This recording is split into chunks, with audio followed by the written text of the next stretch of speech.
আমাদের মধ্যে অনেকে আছে যারা মনে করি যে অনেক সময় যদি আমরা অদৃশ্য হতে পারতাম তাহলে মনে হয় আমরা অনেক কিছু করতে পারতাম, সবকিছু আমাদের হাতের মুঠোয় চলে আসতো, এরকম অনেকেই বলে থাকি। বাট অদৃশ্যটা আসলে যদি বলতে চাই, এটা আধ্যাত্মিকের একটা কথিত প্রচলিত আছে যে তন্ত্র মন্ত্র সিদ্ধর মাধ্যমে নাকি অদৃশ্য হওয়া যায় এবং কি অদৃশ্য হওয়া সম্ভব। এছাড়াও বিজ্ঞান অনেকভাবে ব্যাখ্যা দিয়েছে যে কোনোভাবে অদৃশ্য হওয়া যায়। এজন্য একটা চাইনিজ বিজ্ঞানী গবেষণা করেছিলেন, তিনি একটা কাপড়ের মাধ্যমে এক জাতীয় কাপড়ের মাধ্যমে বিভিন্ন ধরনের সেন্সর, বিভিন্ন ধরনের ক্যামেরা, পিক্সেল, আমরা বর্তমান সময়ে ফোল্ডেবল ফোনের সাথে পরিচিত, ফোল্ডেবল ফোন বর্তমান সময়ে খুব প্রচলিত হয়ে গেছে।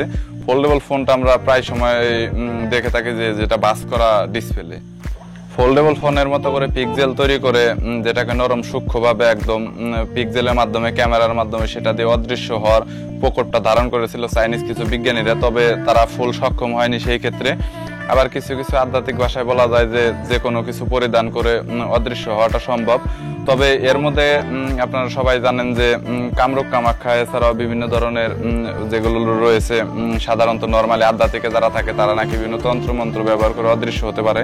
এরকম যদি আপনারা ইন্টারনেটে যদি সার্চ করেন গুগলে, তাহলে আপনারা হিউজ পরিমাণ ভিডিও দেখতে পারবেন। বাট ওগুলো কিন্তু আসলে অরিজিনাল রিয়েল না, টোটালি আপনার একটা ফেক নিউজ।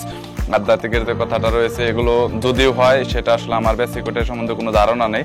তবে বাস্তব সায়েন্স প্র্যাকটিক্যাল মোতাবেক আসলে অদৃশ্য হওয়াটা এটা হলো আমাদের চোখের দৃষ্টিতে, ভঙ্গি থেকে ডিপেন্ড করে যে আমরা আসলে সেটা কিভাবে করব। চাইনিজ গবেষণা প্রতিষ্ঠানে অনেক আগেই 1976-এর দিক থেকে এটা গবেষণা করে আসছিল এবং পরবর্তীতে তারা ফোল্ডেবল যে ডিসপ্লে এরকম পিক্সেল তৈরি করে সেটাকে নরম নরম সূক্ষ্ম করে তারপর গবেষণা প্রতিষ্ঠান সাকসেসফুল করেছিল। এখন আসলে আমরা যেটা বলতে চাই সেটা হলো আসলে এটা কিভাবে সম্ভব যে কোনো কিছু পরিধান করলে অদৃশ্য হয়ে যাবে, এটা নিয়ে আমরা অনেকে হয়তো বা ভাবি। ধরে নিন আপনার সামনে কোনো একটা টেলিভিশন চলছে, আপনি টেলিভিশনটার ফটোটা সবসময় আপনি টেলিভিশনের যে ভিডিও ফুটেজটা রয়েছে সেটা চলছে, অথবা ধরে নিন আপনার সামনে একটা রেল স্টেশন চলছে সবসময়ের জন্য, আপনি একটা রুমের ভিতরে বসে রয়েছেন, রেল স্টেশনটা সামনের দিকে চলছে। ঠিক একইভাবে রেল স্টেশনের যে ভিডিও ফুটেজটা রয়েছে সেটা আপনি একটা জানালার মাধ্যমে দেখতে পাচ্ছেন, অথবা সেটা ডিসপ্লে করা আছে। তাহলে আপনি যেটা দেখতে পাচ্ছেন হয়তোবা সেটা ভিডিও আকার আপনার চোখের সামনে, আপনার রেল স্টেশনটা সবসময় বেশি রয়েছে। এইভাবে আপনি যদি দেখতে পারেন যে আপনার চোখের সামনে যদি রেল স্টেশনটা সামনের দিকে থেকে আসতে থাকে, তাহলে ব্যাক সাইডে আর কোনো কিছু দেখা যাচ্ছে না। অর্থাৎ আমি যেটা বোঝাতে চাচ্ছি আপনাকে, ব্যাক সাইডে কোনো কিছু দেখা যাচ্ছে না, আপনি শুধু সামনের দিকটাই দেখতে পাচ্ছেন। ঠিক এইভাবে আসলে ছোট ছোট যে পিক্সেলগুলো আছে, সাধারণত সুপার অ্যামোলেড যে মোবাইলের ডিসপ্লেগুলো আছে এগুলো ব্যবহার করা হয়। এই পিক্সেলগুলা এইভাবে তৈরি করে তাতে কিছু ক্যামেরা সেন্সর ব্যবহার করে, এটাই জাপানি বিজ্ঞানীরা গবেষণা করে তৈরি করেছিল এইভাবেই। তবে এটা আসলে টোটালি আপনার একটা ইলিউশন, যেটা কম্পিউটার গ্রাফিক্স করে তৈরি করা হয়েছে শুধুমাত্র ভিডিও আকারে, বাট এটা বাস্তবে শুধুমাত্র সামথিং কিছু তৈরি করে তারা দেখিয়েছিল। আর ইলিউশনের একটা কথা আছে যে যেটা আসলে শর্টকাটে আপনার ভুল ধোকা দেয় আমাদের সব সময়ের জন্য, এটাই সব সময়ের জন্য। আর তাছাড়াও যে পিক্সেলগুলো রয়েছে আপনার সচরাচর দেখে থাকবেন, বিভিন্ন ট্রাফিক পুলিশ রয়েছে যাদের চোখের আকারে এটা ধরা পড়ে, ঠিক ওই ইলিউশনটাই একটা লাইটের মাধ্যমে আমরা দেখতে পাই, অর্থাৎ ব্যাক সাইডের যেটা রয়েছে সেটা আমরা কখনো দেখতে পাই না। জাস্ট এইভাবে আমাদের চোখটা সবসময় ধোকা খেয়ে আসে এবং কি এইভাবেই পিক্সেলগুলা দিয়ে আপনার জাপানি কিছু গবেষকরা এটা তৈরি করতে সক্ষম হয়েছিল।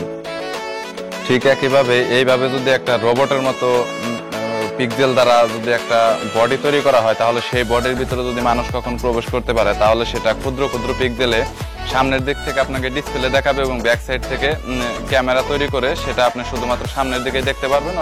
তারা জানিয়েছে এই বডিটা তৈরিতে, টোটাল রোবটটা তৈরি করতে তাদের খরচ হবে 5 মিলিয়ন ইউরো। তবে বাস্তব আসলে সেটা সম্ভব কিনা সেটা নিয়ে অনেক ধরনের এক্সপ্লেন রয়েছে, সেটা কতটা সাকসেসফুল হতে পারবে। তবে প্রযুক্তি আপডেট হতে হতে, প্রযুক্তি টেকনোলজির নতুন কিছু তৈরি হতে হতে একটা সময় দেখা যাবে যে অদৃশ্য হওয়ার এই রোবট দেশটাও তৈরি হয়ে যাবে। প্রযুক্তির সবকিছু সস্তা হতে হতে এমন একটা সময় দেখা যাবে যে বিভিন্ন প্রযুক্তি, বিজ্ঞান, সায়েন্স, টেকনোলজি আপডেট হতে হতে একটা সময় এটা আসলে সহজই হয়ে গেছে। তবে এই সময়ের মধ্যে ইলিউশনের মধ্যে সবচাইতে মেইন যেটা রয়েছে সেটা হলো জাপানি গবেষক অনেক আগে থেকেই তারা এটা চেষ্টা করে আসছিল।